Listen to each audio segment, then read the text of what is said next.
Beatrice Ashcombe did not weep when they carried her grandmother's writing desk out of the blue room and set her trunk in the north attic. She stood in the doorway with her hands folded and watched 2 footmen turn the desk on its end to fit it through the frame.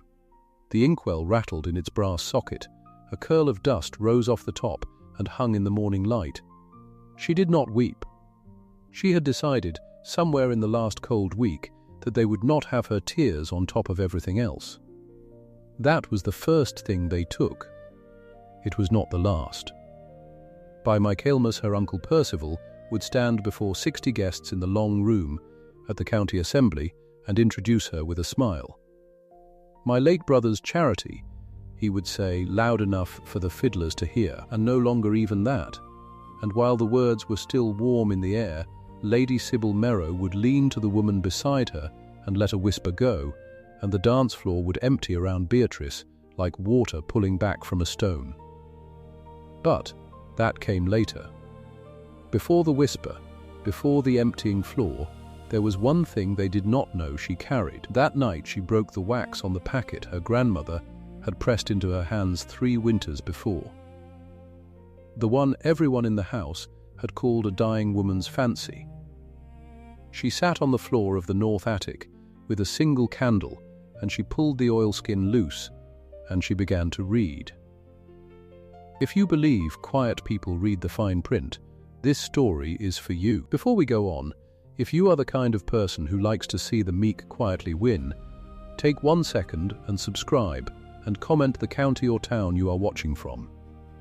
I want to see how far Beatrice's story travels. Now, let me take you back to the beginning, to the house on the hill near Ludlow, and the old woman who knew exactly what she was leaving, and to whom. The house was called Wexholt Hall. It stood on a low green rise about 4 miles out of Ludlow in the county of Shropshire, with the Clee Hills blue behind it and the river bending silver at the foot of the meadow. It was old. Parts of it were very old. The oldest part, the wing where the blue room sat, had stood there for the better part of 100 years. Its stones settled deep into the ground, its chimneys crooked with age. I lived there from the time I was 6 years old. My mother and father were carried off within a fortnight of each other by a fever that swept the parish the winter I turned 6, and I was sent up the hill to my grandmother, Lady Honoria Ashcombe, because there was nowhere else for me to go. I remember arriving in a hired trap with 1 small box and a wet face. I remember an old woman coming down the steps in a grey shawl. She did not stoop to me or fuss. She looked at me the way you might look at a horse you were deciding whether to buy. Then she said, "Well, you have your mother's chin. Come inside before you catch your death." That was Honoria.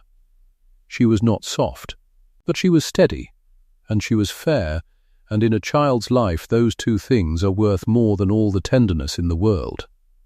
She raised me herself. She did not send me off to some school to be finished into a doll. She kept me at the hall, and she taught me. She taught me to read the household books and keep them true. She taught me which tenant paid on the nose and which one needed a soft word before the money came. She taught me the names of the men who cut the hay and the names of their wives and how many children each of them buried. She taught me that a great house is not the stone and the silver. A great house is the ledger kept honest and the people kept fed. And she taught me one thing more, though I did not understand it for years. She would take me out on the terrace on a summer evening when the light lay long and gold across the grass, and she would put her hand on the stone balustrade, warm from the sun, and she would say, "The ground remembers who it belongs to. Beatrice, never you forget it. Men come and go. Names come and go. The ground stays, and the ground remembers." I thought it was an old woman's saying, the kind of thing they keep in their mouths like a smooth stone. I did not know she meant it as an instruction. She had one great trouble in her life, and that was her sons. My father was the elder, and he was kind, and he died young. The younger was Percival. Percival was the sort of boy who counts the spoons after his own brother has left the room. He grew into the sort of man who does the same, Only he has learnt to smile while he does it. He went off into the world to make money and lost some of it, and married a thin, frightened woman who died, and came back a widower with a taste for standing above other people that he could not afford. Under the law, the hall was entailed. That is a hard word, and it matters, so I will make it plain. An entail means the house and the estate cannot be given freely by will to whomever the owner loves. It runs down a fixed line from heir to male heir, whether the old owner wishes it or not. My father was the heir. When my father died before my grandmother, the entail did not skip to me, because I was a girl, and a girl the law did not see. It waited, and it pointed at Percival. My grandmother knew this. She had known it for 30 years, and I did not understand, until much later, how long she had been quietly making other plans. The last year of her life, I nursed her. There is no soft way to describe what that is. It is chamber pots and thin broth and long nights sitting up in a chair while a person you love forgets, for stretches, who you are. It is watching a strong will grow small inside a failing body. I did it. I did not once send for a hired woman to do it in my place. I sat with her. I read to her when her own eyes gave out. I kept the house running the whole time so that no tenant went unheard and no bill went unpaid, because she had taught me how, and there was no one else who would. Near the very end, on a clear cold afternoon in December, she had one of her good hours. Her mind came back to her all at once, the way it sometimes did, sharp and full. She sent Lettice out of the room. Lettice was my little cousin, a quiet child of the family who used to sit with us in the sick room and fold linen. My grandmother waited until the door was shut. Then she reached under her own pillow with a hand like a bird's foot and drew out a flat packet sewn up in oilskin against the damp, tied with waxed thread and sealed with a great blob of red wax. She pressed it into my 2 hands and closed my fingers over it with her own. "You keep that," she said. "You do not open it while I live, and you do not open it for any small trouble after. You keep it until the trouble is large enough that you have nothing left. Then you break the seal. Do you hear me, Beatrice?" I said I heard her. "The ground remembers who it belongs to," she said. Her voice was very low. "Everyone in this house is going to tell you that packet is the fancy of a dying woman. You let them think it. You let them think it right up until the day it matters. Then," she smiled, which she almost never did, and she closed her eyes, and she slept. She died 11 days later, on the morning of Christmas Eve, with my hand in hers, and they did think it was a fancy. The housekeeper saw the packet when I set my things in order and said, "Oh, the poor old lady, at the end they get notions, don't they? Best not to make anything of it." Percival, when he heard of it, laughed once through his nose and said his mother had been soft in the head for a 12-month, and I would do well not to go waving papers about like a lunatic. So I said nothing more of it. I did as she told me. I sewed the oilskin packet into the bottom lining of my travelling trunk under the winter linens, and I let them all believe it was nothing. Percival took the hall within the month. He did not wait long to make his feelings known. The first blow was a small one, as these things go, and that is how they always begin. Small and legal and easy to defend if anyone asks. He called me into what had been my grandmother's morning room, now stripped of her things, and hung with a pair of his sporting prints, and he told me 2 things. The first was that my allowance was to stop.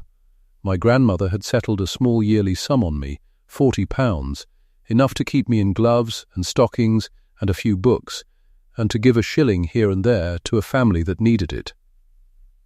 Percival said the estate could not carry idle expenses, that times were hard, that I must understand the burdens now upon him. He said it all with his eyes on the window. The second was that I was to be moved out of the Blue Room. The Blue Room had been my mother's before she married, and mine ever since I came to the house. It looked south over the terrace and the meadow to the hills. It got the morning sun. My grandmother's writing desk stood in it, a pretty thing of satinwood with a lifting lid and small drawers, at which she had written her letters for 50 years, and at which I had learned my hand. Percival told me the room was wanted. He did not say for what. I learned within the week it was wanted for nothing at all, that it sat empty for months, that he had moved me simply to move me. He wished me to sleep in the north attic, under the roof, where the maids had slept in his grandfather's day. I said, "Yes, uncle," and I went. And that is the morning we began with. 2 footmen carrying my grandmother's writing desk out through the door on its end, the inkwell rattling in its socket, dust rising off the top. They did not carry it up to the attic to me. They carried it down to a lumber room off the servants' passage and stood it against a wall with a dust sheet thrown over it, and there it stayed. I was allowed my trunk, my clothes, a chair, and a narrow bed with a straw mattress. The attic was cold. In January, the water in my jug had a skin of ice on it in the mornings. The wind came under the eaves and moved the candle flame even with the door shut. I did not weep. I have told you that. I want you to understand, it was not because I did not feel it. It was because I had decided, sitting in that cold room the first night with my breath showing in the light, that my tears were the one thing left that was wholly mine, and Percival Ashcombe was not going to have them. That first night I checked the lining of my trunk. I did not open the packet. I only pressed my hand to the linen and felt the flat, hard shape of it underneath. Still there, still sewn safe, not large enough trouble yet. That is what my grandmother had said. You keep it until you have nothing left. I still had my name then. I still thought a good name was something. Lettice came up to the attic that week. She was 14. A shy, plain girl, poor cousin to us both, kept in the house on sufferance the way I had been kept, and she was frightened of Percival the way a rabbit is frightened of a dog. She climbed all the way up the back stairs with a foot-warmer she had filled at the kitchen fire and wrapped in a bit of flannel, and she put it in my bed without a word, and she sat on the end of the bed and held my hand for a while, in the cold. She was the only one in that whole house who did. I have not forgotten it. When you read the end of this, remember that the girl who brought the foot-warmer is the one who ends the story sitting beside me in the sun. The private slights I could have borne. A cold room is only a cold room. But Percival was not a private man in his cruelty. He wanted witnesses. A slight enjoyed alone gave him nothing. He needed to be seen setting me below himself, because his whole notion of his own worth was built on other people watching him stand above someone. The chance came at a dinner in the early spring. He had the vicar to dine, Mr.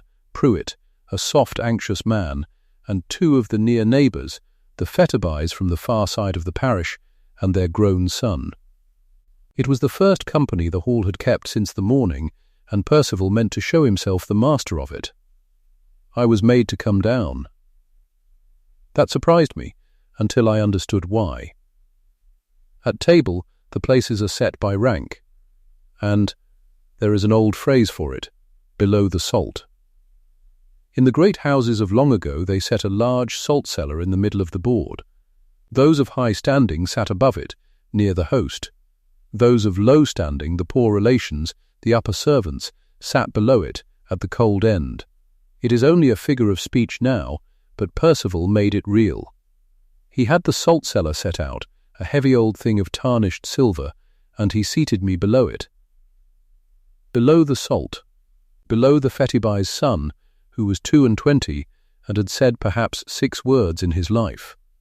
Below everyone. And when the soup was down, and there came one of those little silences that fall on a table, Percival lifted his glass, and he looked down the length of it at me, and he said, so that everyone heard it clean, you must forgive my niece her quiet. Mr. Pruitt, she is my late brother's charity, and a charity ought to know its place. I find she is learning hers. The vicar looked at his plate. Mrs. Fetterby made a small sound and looked at the candles. Nobody spoke for me. That is the thing about a room full of gentle people. They will let a cruelty pass rather than make a scene, and the passing of it is its own kind of cut.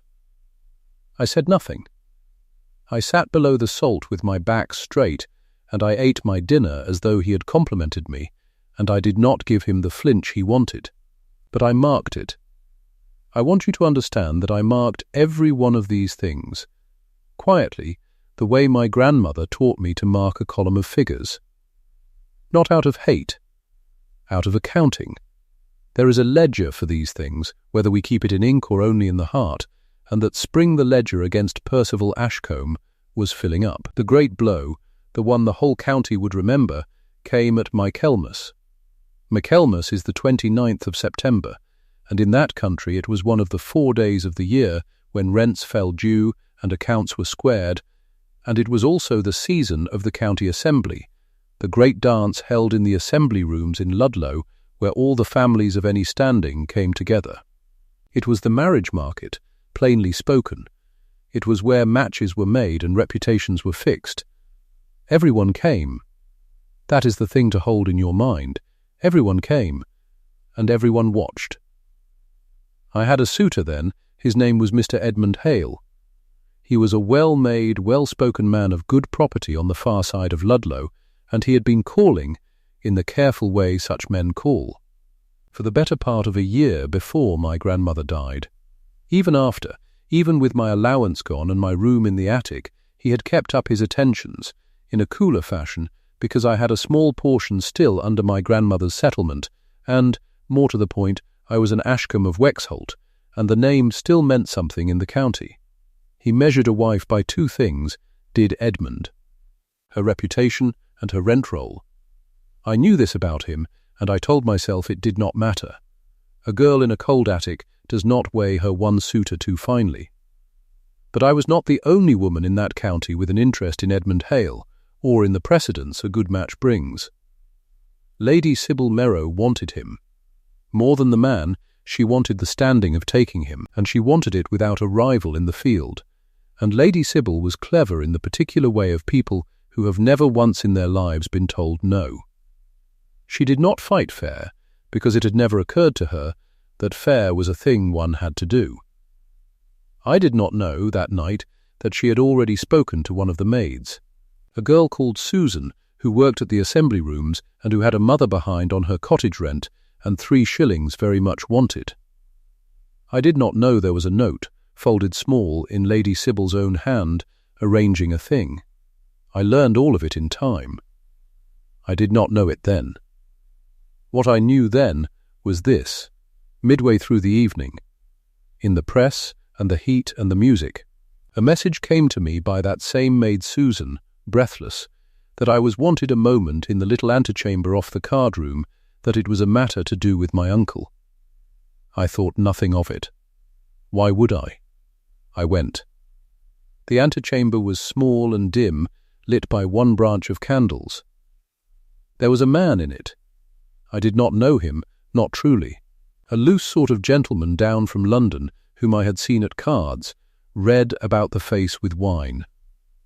Before I had done more than stop in the doorway and say I thought I had been mistaken in the room, he came at me and caught my wrist and my waist, all at once, as though it had been rehearsed, which it had. And in that very instant, before I could so much as cry out, the door was pushed wide from the passage, and there stood 3 of the greatest gossips in the county with their candles up, and behind them, drifting the whisper out into the card-room, was Lady Sybil Merrow, her face all sweet concern. You know how it spreads. You have seen it spread, in your own life, in smaller rooms. It does not need to be true. It only needs to be seen and said. Within the quarter hour it had gone all through the assembly, passed mouth to mouth, growing as it went. The Ashcombe girl. In the antechamber. With a man. Alone, compromised, ruined. By the time I had wrenched free and got myself out into the light of the main room, white and shaking, the story had arrived everywhere ahead of me, and it wore my face. The floor emptied around me. I have never forgotten the feeling of it. 60 people, and a space growing where I stood, everyone stepping back as if ruin were a thing you could catch by touch. The music faltered and went on. Mothers turned their daughters away by the elbow. Edmund Hale came to me. For one foolish beating of the heart, I thought he had come to stand by me. He had come to end it. He did it quietly, which was the only mercy in it, bending his head close so that only I would hear, and what he said was that he was very sorry, that he was sure there had been some misunderstanding, but that a man in his position could not, that surely I saw that he could not. And he bowed, and he withdrew his suit, and he stepped back into the crowd, and the space around me grew a little wider. And my uncle. My Uncle Percival crossed the whole length of that room to me, and every eye followed him, and I thought, even then, even sick as I was, some small part of me thought, here at least is my blood, here is the master of my house come to take my part. He stopped in front of me. He looked at me for a long moment so that everyone could see him look. And then he said, loud in the clear carrying voice he kept for audiences, I wash my hands of it. Whatever she has done, she is no charge of mine. Let it not be said the name of Ashcombe shielded such a thing. And he turned his back on me, in front of 60 people, and he walked away. The Ton branded me a ruined lady that night, a scandal I never caused, unmarriageable, they said, fallen, not to be received. And the two people who might have spoken for me, my suitor and my own uncle, both chose instead to step back and let the space grow. I was taken home in a hired trap, alone, in the dark, nobody in that carriage but me and the driver, who did not know where to put his eyes. And I sat with the county lights falling away behind me, and I did a strange thing. I did not weep. I have told you I would not give him that. Instead I found, under the shock and the shame, cold and clear and rising, a kind of terrible calm. Because I had reached the place my grandmother had spoken of. I had nothing left. My allowance was gone. My room was gone. My suitor was gone.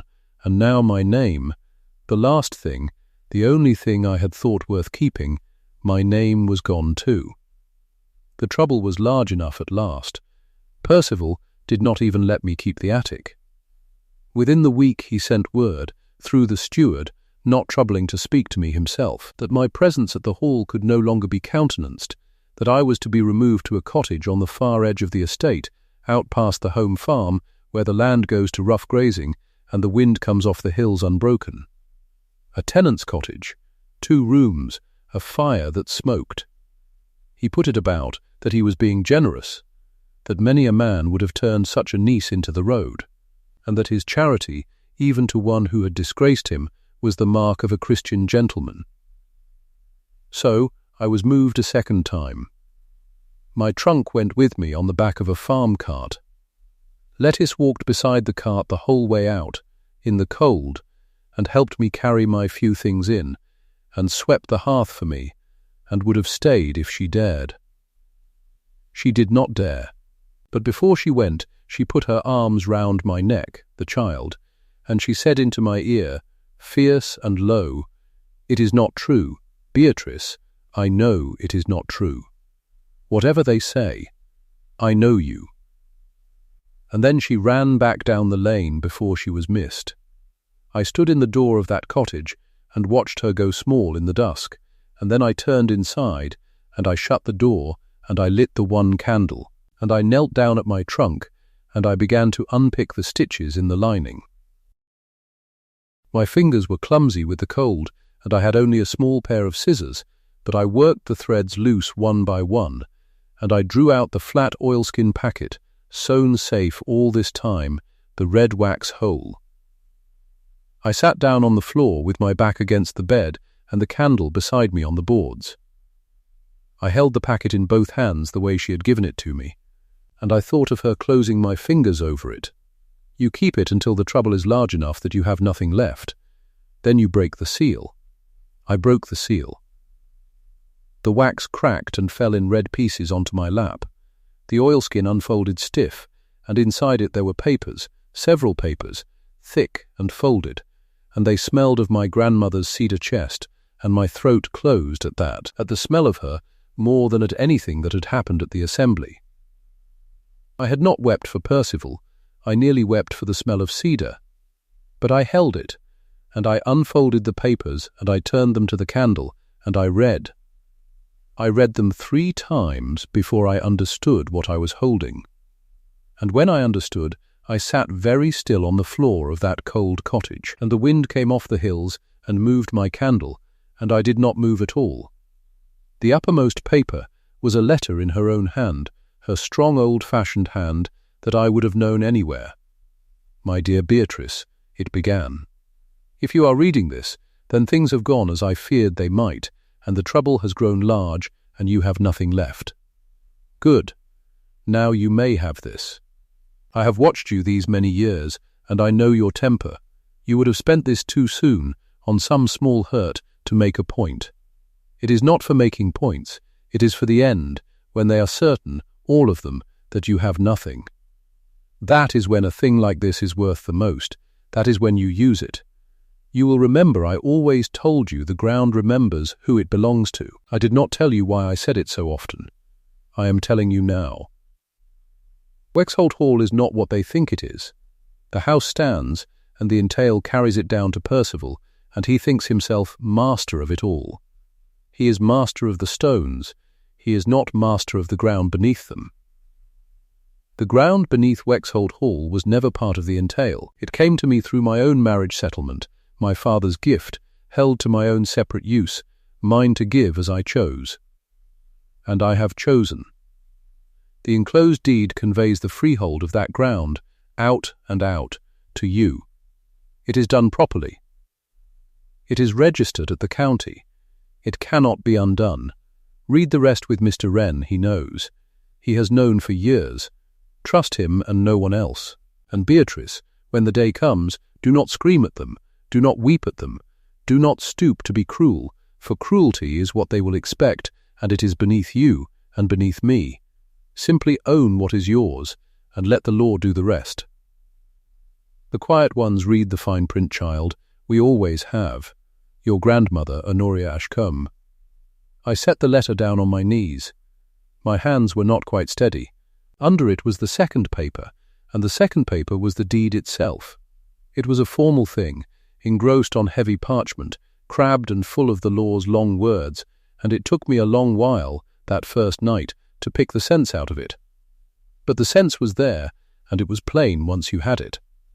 By this deed Lady Honoria Ashcombe of Wexhold in the county of Shropshire, being seized in her own right of the freehold ground and soil whereon Wexhold Hall is built, together with its gardens, terraces and forecourts, did grant and convey the same, in fee simple absolutely and forever, to her granddaughter Beatrice Ashcombe. And there below were the seals, and the signatures, and the mark of the county registry with its date, 7 years gone, long before her mind ever wandered, done when she was as sharp as a knife.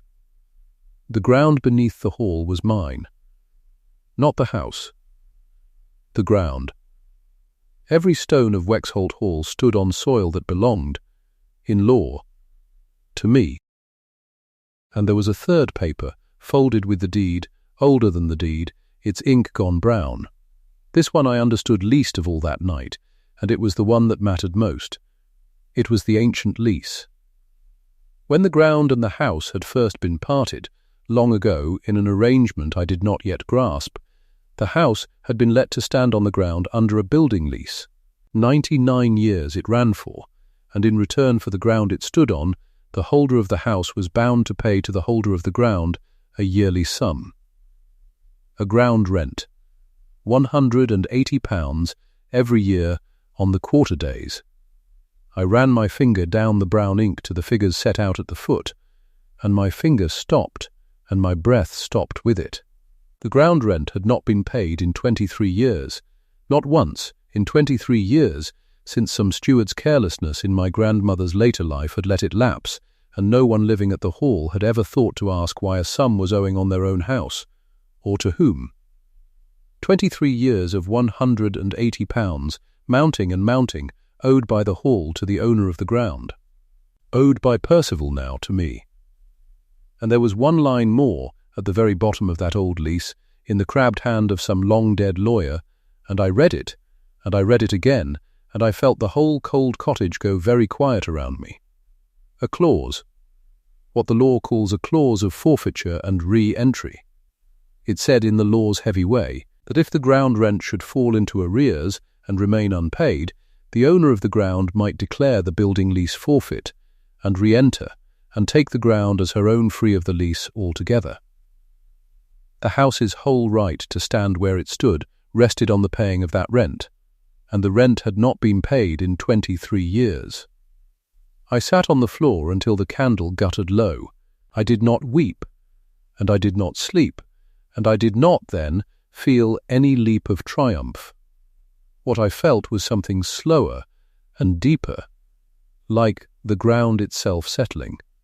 I thought of my grandmother's hand on the warm stone of the terrace. The ground remembers who it belongs to. She had not been rambling. She had never once been rambling. She had been telling me, in the only way she could where they might overhear, exactly what she had done, and exactly what I would one day hold. They thought I had nothing. Percival had stood in front of 60 people and washed his hands of me because he was certain, utterly certain, that I was a beggar now, a ruined girl in a smoking cottage with nothing left in the world to take. He had built his cruelty on that certainty. He had felt safe to be cruel because what, after all, could a fallen niece with no allowance and no name ever do to the master of Wexhold Hall? I folded the papers back into the oilskin, slowly, and I held them against me in the dark. There was only one name in my grandmother's letter I was to trust. Mr. Wren, her old country solicitor, down in Ludlow, the quiet hand that had drawn this deed 7 years before and kept it secret ever since. In the morning I would find a way to send to him. I would put these papers in front of a man who understood the law, and I would ask him one question, and everything would turn on his answer. Was it real? Was it sound? Would it hold? I lay down at last on the narrow bed with the packet under my pillow where my grandmother had kept it under hers, and I looked up at the dark rafters, and for the first time since the writing desk went out the door, I felt the cold in that cottage as something that could not touch me. Somewhere 4 miles off, up on the green rise, Percival Ashcombe was sleeping soundly in the great house. Master of all he could see, certain he had crushed me for good, he was sleeping in my house, on my ground, and he did not know it yet. I did not go to Ludlow like a woman with a grievance. I went like a woman with a question. The morning after I broke the wax, I walked the 4 miles into town with the oilskin packet flat against my ribs, under my shawl, over my heart. It was cold. The frost had silvered the hedgerows, my boots were thin, and I could feel every stone in the road. I did not care. I had a warmth in me that the weather could not reach. Mr. Wren kept a narrow office above the saddler's, on a lane off the market square. I had met him twice in my life, both times at my grandmother's elbow, and he had seemed to me then a dry and folded man, all spectacles and silence.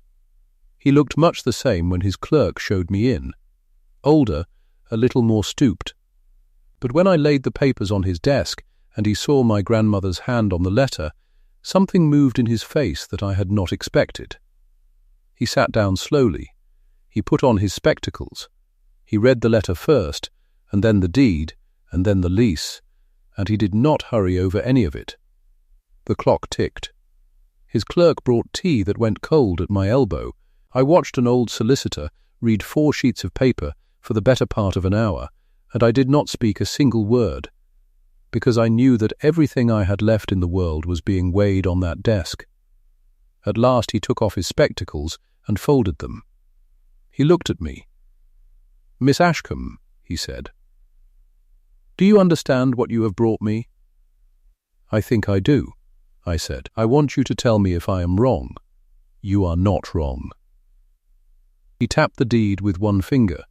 "This was drawn by my own hand 7 years ago at your grandmother's instruction." It was registered at the county office that same quarter. It is sound. It is ironclad.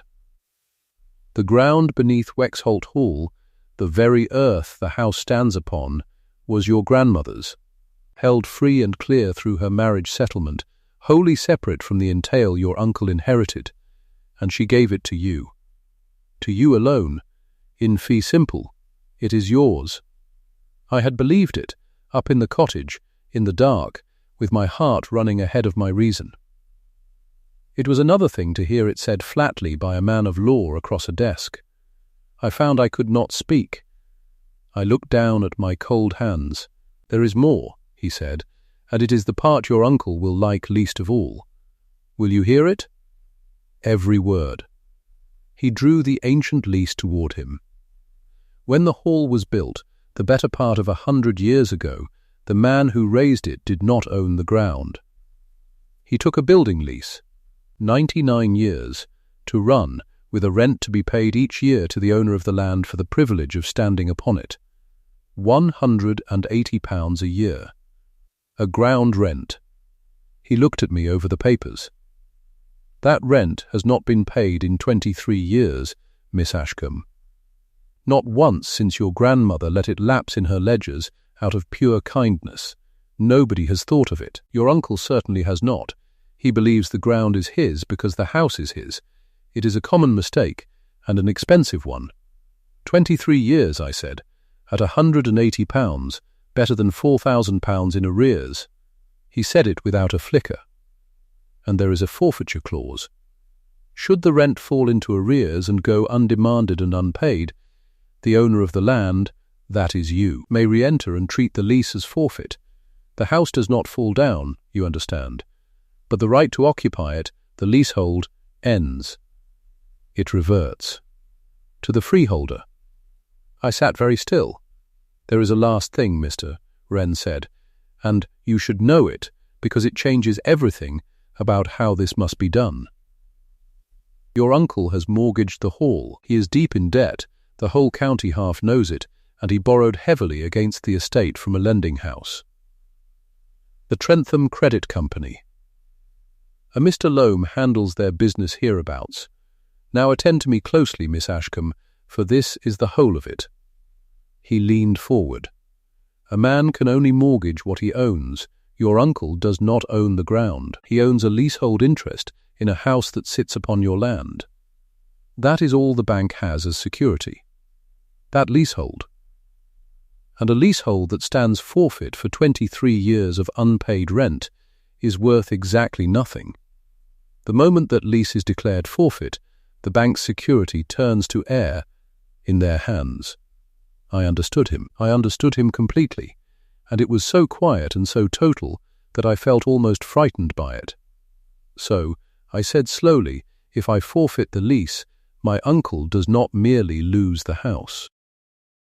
"He loses the house," said Mr. Wren, "and the bank loses its security, and the bank will want its money that very hour, and he has no money. That is what you hold, Miss Ashcombe. You hold the ground he stands on, the rent he owes, and the string that once pulled unravels every arrangement he has made to save himself." He set the papers down. "Your grandmother knew precisely what she was doing. She was a very clever woman, and she was, I think, waiting to see what her son would make of himself before she let you know how far he could fall. I thought of her hand on the warm stone of the terrace. The ground remembers who it belongs to. Then here is what I want," I said, and I was surprised at how steady my own voice came out. "I do not want to run to him and shout. He would only bluster and burn the papers and swear I forged them, and no one would believe a ruined girl over the master of Wexholt. I have learned that much this autumn. I want it done properly. In the proper order, so that when it comes, it cannot be argued with." Mr.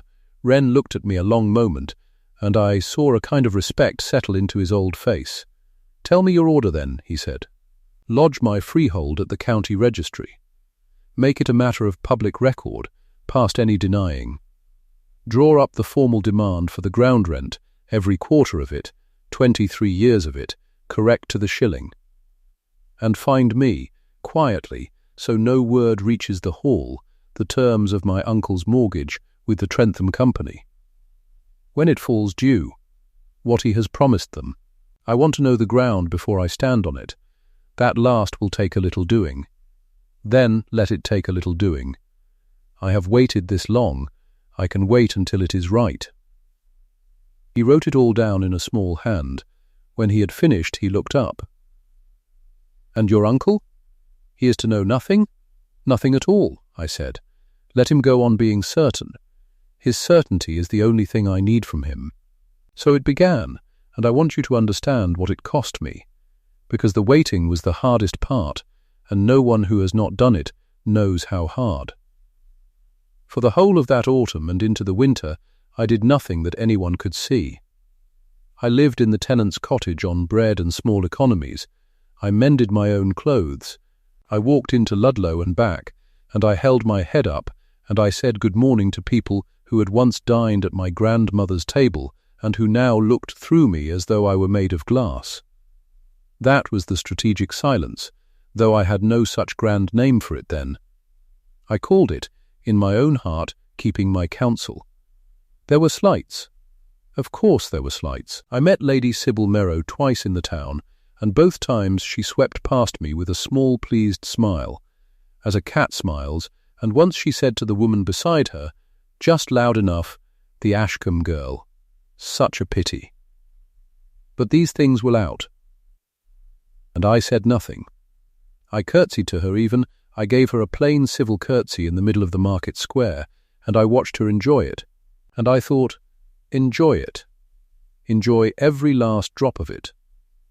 You do not know that I am holding a candle to the fuse, and I am simply waiting for the right dark. Percival I saw at church. He sat in the great box pew that had been my grandmother's, with Lettice small and pale beside him, and he did not once turn his head my way. To him I had ceased to exist the moment he closed the assembly-room doors on my back. That suited me. A dead woman can do a great deal of work if no one thinks to watch her. There were 2 winters of my nerve, 2 moments when it might all have come undone before its time, and I will tell you both because I have never forgotten how close they ran. The first came at Christmas. Mr. Wren had lodged my freehold at the registry as I asked, and it seems a clerk in another office, my uncle's own attorney, a Ludlow man named Twiss, came upon the entry while searching the rolls for something else entirely. An unfamiliar name against the Wexholt land. He did not understand it, but he marked it, and he meant to ask about it. And that same week, Mr. Wren's young clerk, who had helped copy the demand and knew far more than a clerk should, took too much ale at the Feathers and grew talkative among the market men, and began, the landlord told Wren afterward, to say something about how there were folk in fine houses who'd get a surprise come the new year, and how the ground under a proud man's feet weren't always his own. Mr. Wren heard of it the next morning. He turned white, he told me later, though he was not a man given to colour. He went straight to the Feathers, and he found that mercifully the clerk had said nothing plain, no name, no place, only a drunk man's riddle that the market men had laughed off and forgotten by breakfast. And Twiss, my uncle's attorney, Twiss let the odd registry entry sit. He was a lazy man and a busy one, and he told himself he would look into it after the quarter, and then he did not look into it at all. The relief of it. I did not sleep the night Mr. Wren told me how near it had gone, but it had held. It had held by a hair, and it had held. The second came in the spring, and it was worse, because it was under Percival's own roof. I had to write to Mr. Wren, you see, and I could not always walk to Ludlow, and so I sent my letters by the carrier, and one of them, a letter that named the mortgage and the demand and the whole of my hand, came by mischance to the hall instead of the office, mixed in the carrier's bag with the hall's own post.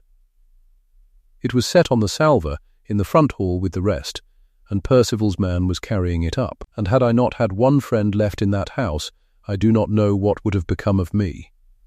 But I had Lettice. She was 14 that spring, a shy, poor cousin, dependent on Percival's grudging charity as I had once been, sleeping in a cold room, wearing her cousin's old frocks. She was the one relation who had climbed the attic stairs to sit with me in my disgrace. She had brought a foot warmer wrapped in flannel and put it in my bed with her own hands the night before I was sent away, and said nothing, only sat, because a girl of 14 does not know what to say but knows how to sit with someone in the dark. I had never forgotten it. I never shall. Lettice saw my letter on the salver. She knew my hand, and she knew, in the quick way children know the shape of the house they are frightened in, that a letter from me arriving under Percival's eye was a dangerous thing. So she took it. She simply lifted it from the salver as she passed, tucked it into her sleeve, walked out to the kitchen garden with her heart going like a hammer, and gave it to the carrier's boy with a penny of her own to run it to Ludlow where it belonged. When Percival asked, an hour later, whether the post was all come up, the man said yes, all of it, and no one ever knew a letter had gone astray at all. She told me of it the next Sunday, whispering by the churchyard wall, her eyes enormous. I took both her cold hands in mine. "Lettice," I said, "you may have saved everything. Do you understand? Everything. Are you in trouble, Bee?" she whispered. "The bad kind?" "No," I said, and I found I could smile. For the first time in a long while, I am not the one in trouble. "But you must say nothing. Not a word to anyone. Can you do that?" She nodded so hard her bonnet slipped. And she kept it, my quiet, faithful girl. She kept it all through that long spring and summer, while the thing came slowly to its ripeness, and she never asked me again what it was, though I think by the end she half knew. By the summer, Mr. Wren had it all, the freehold lodged and public. The demand drawn to the shilling, £4,140, the arrears of 23 years, and the terms of the mortgage, got at last through a careful friend of Wren's in the Trentham office, that Percival, sinking, meant to save himself at Michaelmas by borrowing yet more heavily against the Hall, a fresh and deeper mortgage that would clear his pressing creditors and buy him a few more years of being master. Mr. Lowham was to bring the papers to the Hall himself on quarter day, when half the county would be gathered, and Percival meant to sign them in company, as a man signs when he wants the world to see he is not afraid. It was, Mr. Wren said, almost too neat. Percival was going to gather the witnesses for us. But before that, one thing more, and it was the thing that made the whole of what followed clean. I want you to mark it, because it matters. I would not have the fall come on a man who had no warning. In the high summer I sent, formally and in writing, one plain demand for the ground rent, not the whole 23 years, only the quarter then due, £45, the plain quarterly sum, set out fair and legal, delivered to the Hall by Mr. Wren's own clerk into Percival's own hand before the steward as witness. A last chance, though he did not know it was his last. Pay this small honest sum, and acknowledge whose land you stand on, and I will deal with you as kin. He read it in the steward's presence. The steward told the tale afterward, and it went round the district, and it is why no man could ever say I struck without warning. Percival read it, and his face went dark, and he laughed, a short, ugly laugh, and he tore the paper across, and again. And he threw the pieces into the summer hearth where there was no fire, and said, loud enough for the steward and 2 footmen to hear, a beggar's trick. The ruined chit thinks to frighten me with a scrap of paper. Sweep that out. And he walked away, and the £45 went unpaid, and the demand went ignored, and the last door he might have walked through he slammed shut with his own hand. Before witnesses, laughing, I was sorry. I want you to know I was sorry, even then. Not sorry enough to stop, but sorry. He was my father's brother, and he had my grandmother's chin, and once, a very long time ago when I was small and newly orphaned, he had lifted me onto a horse and not been unkind. I remembered that, the day the steward told me he had burned my warning. I remembered it, and I let it go, and I sent word to Mr. Wren that we would proceed at Michaelmas. Michaelmas came. The 29th of September. A year, near enough, from the assembly where they had branded me ruined before 60 people. I have always thought my grandmother's God has a sense of order. Percival held a gathering at the hall, the great drawing room, the good candles, the neighbours and the vicar and the gentry of the district, the same faces more or less who had watched me fall. Lady Sybil Merrow was there in silk, seated near the front, precise and pleased with herself, for the match she had schemed to win was as good as made, and her precedence was secure. Mr. Edmund Hale was there, the suitor who had dropped my hand the moment my name was smudged. And Mr. Loam of the Trentham Company sat at a small table by the window with his portfolio of papers, cold and neat, waiting to do his business. Percival stood before them all, flushed and expansive, a glass in his hand, and announced that the estate was saved. That fresh arrangements had been made, that Wexholt would stand as it had always stood, and rather than let the thing be whispered, he would have it said plainly and toasted openly. The hall was secure, the debts would be cleared, and, here he grew grander still, there was a marriage arranging that would set the family name higher than ever, and put certain unfortunate old stories forever to rest. The unfortunate old story was me. I understood that. I was the thing being buried under the toast.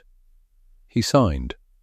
Loam laid the mortgage papers on the long table, the same table, I would learn, that had held the tarnished silver salt cellar the night he seated me below it and called me his brother's charity, and Percival dipped the pen and signed his name with a flourish, and the company murmured its approval, and glasses were lifted. And into that murmur, quiet, unhurried, Mr. Josiah Wren stepped forward. I was there. I want you to know I was there, seated near the back where no one had troubled to notice me, in my plain good dress, with Lettice's hand cold in mine. I had asked Wren for that one thing, that I might be in the room. Not to speak at first, only to be there, to see it with my own eyes. Wren was not a large man, and he did not raise his voice, but something in the flat courtroom calm of him made the room go still by degrees, the way a pond stills. He set 2 papers on the long table, beside the freshly signed mortgage, squaring them neatly with his fingers. "Forgive me," he said, into the quiet. "I am Josiah Wren, solicitor, formerly of the household of the late Lady Honoria Ashcombe. I have a matter of law to lay before this company, and it touches the papers Mr. Ashcombe has just signed. I think it had best be heard now, before any money changes hands, and before witnesses, so that no man here may afterwards say he was deceived." Percival's face was a study. "Wren, this is a private gathering." "You were not, I will be brief," said Mr. Wren, and he was not brief because he was rushed, but because a plain truth does not need many words. He laid his finger on the first paper. "This is a deed, registered these 7 years past at the county office, a certified copy of which any man may inspect. By it, the late Lady Honoria Ashcombe conveyed the freehold of the ground upon which this house stands, the land, not the building, to her granddaughter, Miss Beatrice Ashcombe. In fee simple, it was her own to give, held through her marriage settlement, wholly separate from the entail. The earth beneath our feet, ladies and gentlemen, beneath this very floor, belongs to Miss Ashcombe. It has belonged to her for 7 years. The room did not understand it yet. I watched them not understand it. I watched the vicar, Mr. Pruitt, blink and lean forward. I watched Sybil's small smile begin, just slightly, to set.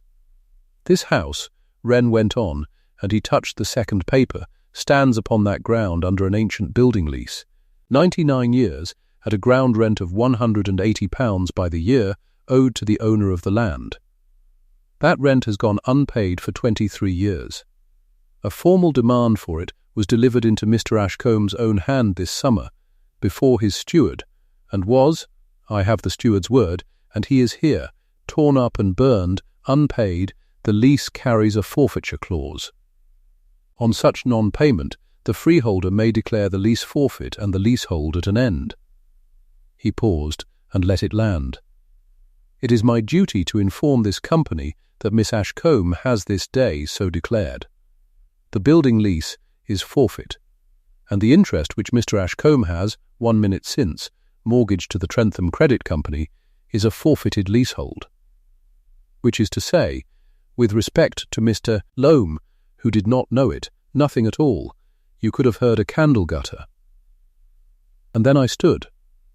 I had not meant to speak, but Percival turned to me with such a look, such a wild, disbelieving, drowning look, as though the floor had become water, that I found I wanted him to hear it from me, and not only from a solicitor. So I rose, and the room turned, 60 faces or near it, the same faces, and I was not afraid of them at all. That was the strangest thing. A year ago they had emptied a dance floor around me, and I had wanted to die of it. Now they looked at me, and I felt nothing but a great cool steadiness, like the flat surface of deep water.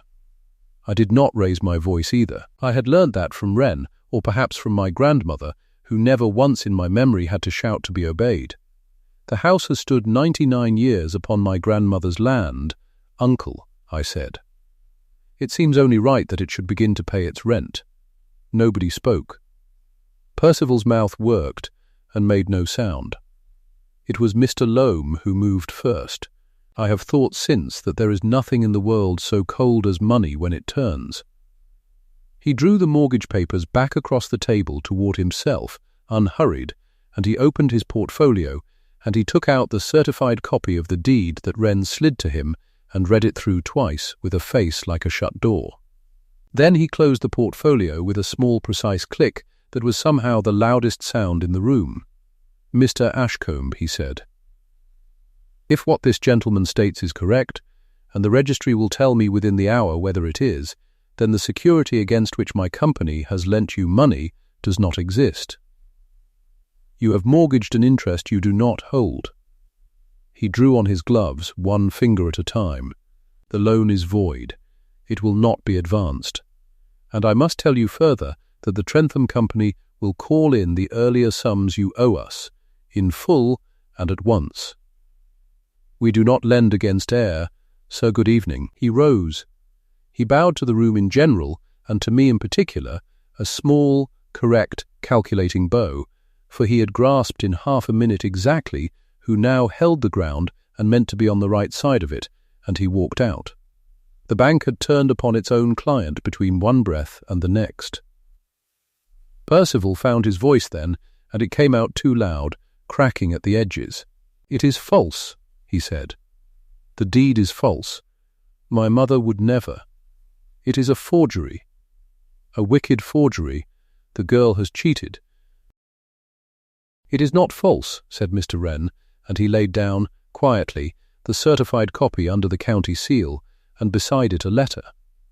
This is the registry's own certified copy, sir, sealed, and this is your mother's letter, in her own hand, which many in this room will know.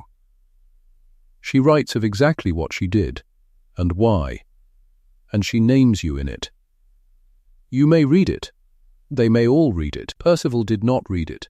He stood with his hands opening and closing at his sides, master of Wexholt Hall, in his own great drawing-room, before all his neighbours, and I watched the thing he had been come off him, like paint off a wall. He was not master of anything now. He was a tenant on land he did not own, in a house whose lease had just turned to smoke, owing a debt to a bank that was already sending its men. He looked, for one moment, very old and very like his mother, and I looked away, because there are things it is not decent to watch. But I was not finished, and neither was the night, for there was another in that room who had thought herself perfectly safe. Lady Sybil Merrow had risen quietly from her chair and was moving, in her soft silk, toward the door.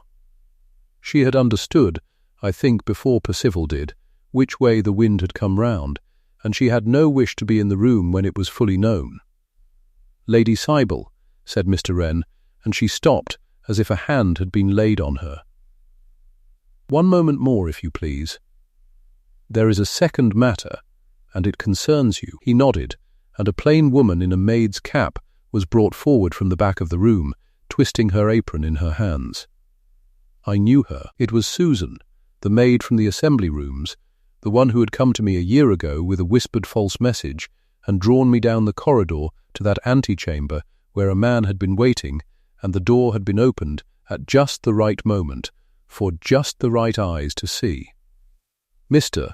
Wren had found her. Mr. Wren, patient and quiet, had found her that summer and had spoken to her kindly, and the girl had been carrying it on her conscience for a year, and she was ready, at last, to say what she had done. "Tell them, Susan," I said gently. "No one here will harm you. Only tell them the truth." She told it in a small, shaking voice, but she told it whole. How she had been paid 2 guineas to bring me a message that Mr. Hale wished to speak with me privately in the little antechamber, how there had been no such wish and no such message from him at all, how a gentleman had been placed there beforehand, and how she had been told the exact minute to fetch certain ladies past that door so it might be opened upon the 2 of us, how the whole of it had been arranged. And who had arranged it? "Lady Sybil Merrow, ma'am," she whispered. It were her. She give me the money, and she wrote it all down what I was to do, for I can't hardly read, and she wrote it out, and Mr. Wren laid the last paper upon the table. A note. In Lady Sybil's own hand, that half the ladies in that room had seen 100 times on invitations and cards.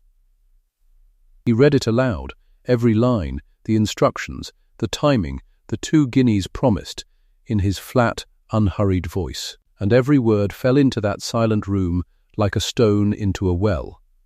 I watched the ton turn. It is a quick thing when it turns. A year ago every face in that county had turned from me to Sybil's whisper as one.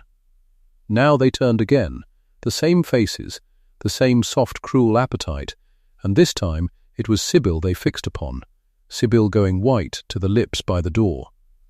Sybil, who had staged a scandal to win a suitor and secure her precedence, and had left, as clever, cruel people so often do, a paper trail behind her. No one spoke to her. That was the worst of it, and I knew it, for I had lived it. No one said a word. They simply looked, and let her feel it, and let her find the door alone.